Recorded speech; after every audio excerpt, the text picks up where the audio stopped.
próximo 1 de julio, aquí lo hemos platicado ampliamente con Luis Miguel González, director editorial del Economista, y con otros analistas, entra ya en vigor el tratado comercial entre México, Estados Unidos y Canadá. Esto, pues, se prevé que pueda dar en este escenario dificilísimo económico que nos viene, que nos está llegando ya, por supuesto, pues un poco de certidumbre en torno a las reglas del juego y en torno a inversiones, etcétera, etcétera, aunque pues evidentemente pues en un entorno como en el que estamos viviendo no es tan fácil, no es tan sencillo. Para platicar un poquito sobre esto, sobre lo que viene, está con nosotros en directo y yo le agradezco mucho Ildefonso Guajardo, exsecretario de Economía y, como ya les decía, pues fue líder del grupo negociador mexicano del TEMEC. ¿Cómo está, Ildefonso? Me da mucho gusto saludarlo. Qué gusto saludarte, Ana Francisca, a tus órdenes, saludando a tu auditorio y sin duda esperando la fecha. ¿Qué tal, no? Pues después de cuánto esfuerzo, Ildefonso. Empezamos a negociar prácticamente en el 2017, pero la bronca empezó desde la elección del 16, cuando Trump dijo que iba a acabar con el Tratado de Libre Comercio de América del Norte. Cuando se acuerda de esos momentos de negociación durísimos en donde pasaba literalmente pues semanas, ¿no? Encerrado ahí en las oficinas de la Casa Blanca con Robert Lighthizer y con todo el equipo negociador de Estados Unidos, ¿cuál es la sensación que le queda, Ildefonso? Sin duda es una sensación donde nos demostramos una vez más los mexicanos que cuando tenemos objetivos, tenemos unidad y tenemos una meta en común, aún frente a una transición de gobierno de ideologías muy diferentes, siempre pensando en el bienestar del país, se pueden lograr las cosas. Y entendiendo muy bien cómo este elefante que se mueve rápidamente, que son los Estados Unidos, si uno sabe moverse estratégicamente, puede evitar el aplastamiento. Yo sé que hubieron momentos complicados, incluso absurdos, en donde seguramente hubo más de un levantamiento de cejas, ¿no? Por parte de la delegación mexicana. ¿Por qué no nos comparte algo de lo que haya pasado así como ya en corto? No, más que levantamiento de cejas, procesos de resistencia a no ceder a empujes muy fuertes. En algún momento en el APEC, que se sucedió en Lima en el año 2018, en marzo, quisieron ellos obligar un cierre sectorial donde anunciáramos un acuerdo parcial en el sector automotriz, y pues uno no puede ceder en una negociación a poner la cereza del pastel cuando no se construye el pastel, ¿no? Entonces fueron momentos de gritos y sombrerazos y golpes en la mesa, y saber cómo jugar al mismo tiempo que los mercados estaban muy nerviosos. Recordarás tú que alguna vez dije, esta negociación va a ser como una montaña rusa. Algunos días va a ser mala y otros peor, y hay que amarrarse los cinturones, porque si los mercados reaccionan a los tweets del presidente Trump, pues eso no es saludable, ¿no?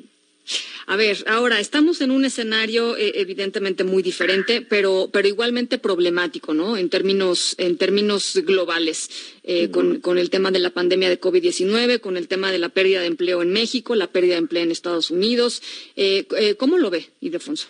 Muy, muy, muy difícil, muy difícil. Muchos hermanos mexicanos están en este momento sufriendo más allá del virus por la falta de recursos, por la falta de empleo. Según la estimación del INEGI, entre empleos formales e informales, se estima una pérdida en el rango bajo 9 millones, rango alto 15 millones de empleos. Eso es muy doloroso, y la recuperación en esta ocasión, a diferencia de otras crisis, no va a ser suficiente el sector exportador, menos cuando en el mundo la recuperación de la demanda y la confianza del consumidor va a ser muy lenta. Por lo tanto, sí va a ser un motor, no va a ser inmediato, pero tenemos que sin duda enfocarnos también al mercado interno, a los pequeños negocios, a las oportunidades para que la gente retome actividades donde puedan sacar adelante el día a día. ¿Está haciendo lo suficiente el gobierno federal en términos de la respuesta que está ofreciendo? Mira, lo mejor que he escuchado en este debate económico es una intervención que hizo Santiago Levy en Nexos, donde por un lado entiende las preocupaciones del presidente de que no quiere aumentar el déficit porque los mercados se pondrían nerviosos. Sin embargo, pone en la mesa diferentes esquemas posibles para aumentar rápidamente ingresos y poder establecer, más bien a través de financiamiento, planes de ayuda y de rescate. Hay 3 millones de trabajadores de la industria de explotación que todo lo que es población económicamente activa no está siendo ayudada en ninguno de los diferentes programas. Estamos ayudando muy bien a adultos mayores, estamos ayudando muy bien a jóvenes que no estudian ni trabajan, estamos ayudando muy bien a jóvenes en secundaria, en educación escolar, pero la población económicamente activa que está siendo despedida y que está siendo reducida en sus términos de trabajo por la falta de mercado, ellos no lo está ayudando nadie. Uh-huh. Ahora, hay un tema aquí también que es un tema que me parece viene de tiempo atrás, no es de ahora, quizá ahora se ha agudizado, pero es el tema de la confianza entre el presidente, el gobierno federal y el sector empresarial. Y cuando digo sector empresarial me estoy imaginando las grandes empresas, pero también las pequeñas y las medianas empresas, ¿no? Creo que ahí hay un tema que no se termina de resolver por distintas razones, si estamos hablando de las grandes empresas o de las medianas y las pequeñas, pero hay un tema de confianza que no se termina de resolver en este gobierno, y de pronto la responsabilidad, yo escuchaba al presidente hace no muchos días diciendo, como un poco poniendo la responsabilidad de mantener los empleos en las empresas sin darles demasiadas herramientas para poderlo hacer, por ejemplo, ¿no? Mira, uno de los principales problemas que estamos enfrentando, que en el último ciclo que nos ha tocado a nuestra generación, a una generación vivir, el nivel de incertidumbre es muy alto a nivel global. Y el factor de incertidumbre es el virus más poderoso para destruir una economía. Uh-huh. Si en el liderazgo no se ven decisiones realmente conductivas, sabemos que va a ser muy doloroso, sabemos que va a haber pérdidas, sabemos que vamos a sufrir, pero tenemos que ser orientados a tener una luz al final del túnel. Y eso tiene que ver mucho con la definición pragmática de las políticas públicas. Sabemos de que no va a haber recursos que alcancen para compensar el golpe, pero al menos para que sirvan para volvernos a llevar a una senda en búsqueda de la salida. Uh-huh. Y la confianza es un elemento fundamental. Si los inversionistas, y aquí no me meto al tema de un respaldo fiscal sólido, inclusive Santiago opina que a lo mejor deberíamos de actuar fiscalmente, comprometiendo una tasa impositiva más alta para el mañana, cosa que no les ha de gustar mucho a los empresarios, pero si hay que hacerlo, pues hay que definirlo, pero una decisión integral donde todo el mundo pone y todo el mundo se responsabiliza. Las decisiones aisladas y poco coordinadas son las decisiones que introducen incertidumbre y son las que realmente nos dinamitan la definición para encontrar la ruta hacia la salida. Y eso es lo que tenemos que empezar a encontrar todos juntos, coordinados, indistintamente de partidos políticos, con una sola visión como mexicanos. Y aquí vas al tema también del aprovechamiento del TEMEC. Si no establecemos reglas del juego claras con respeto a los acuerdos que hemos hecho internacionalmente, pues aunque el nuevo TEMEC esté diseñado para favorecernos bajo la nueva ingeniería de cadenas globales después de COVID, donde regresarán más cerca de sus mercados, en el caso de emigrando de China y viniendo a América del Norte, México se puede beneficiar, siempre y cuando tengamos una estrategia bien hecha para dar certidumbre a la inversión. Esa estrategia pasa evidentemente por el Ejecutivo, ¿no? Pasa evidentemente por todos los niveles de gobierno, pero fundamentalmente donde establezcamos reglas del juego claras. Nuestras decisiones tienen que ser congruentes, y si hay dudas sobre la manera como ya se llegaron a esos contratos o a esas situaciones, pues establezcamos un mecanismo legal para demostrarlas, para que no haya duda en el terreno internacional que la manera como estamos cambiando, tenemos que dar una base legal correcta para que haya una claridad en el proceso.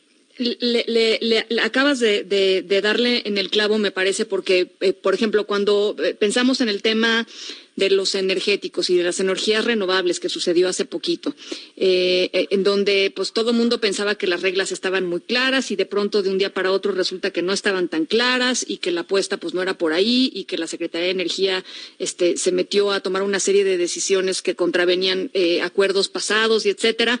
Ese es justamente uno de los escenarios en donde pues no estaríamos siendo consecuentes ni congruentes con lo aprobado, ¿no? En términos bilaterales o trilaterales. Pero el problema es que tienes muchos orígenes de inversión que pueden recurrir a los tratados internacionales para ayudarnos a paneles internacionales de demanda, de protección de inversión. Que no siempre les van a gustar a los ejecutivos, ¿no? Que no siempre les van a gustar. Pero el tema es el riesgo que corremos de perder juicios internacionales es muy alto y puede salir muchísimo más caro al país. Entonces, por eso la solidez legal de las decisiones tomadas tiene que estar muy bien respaldadas, porque de otra manera nos expone perder juicios internacionales.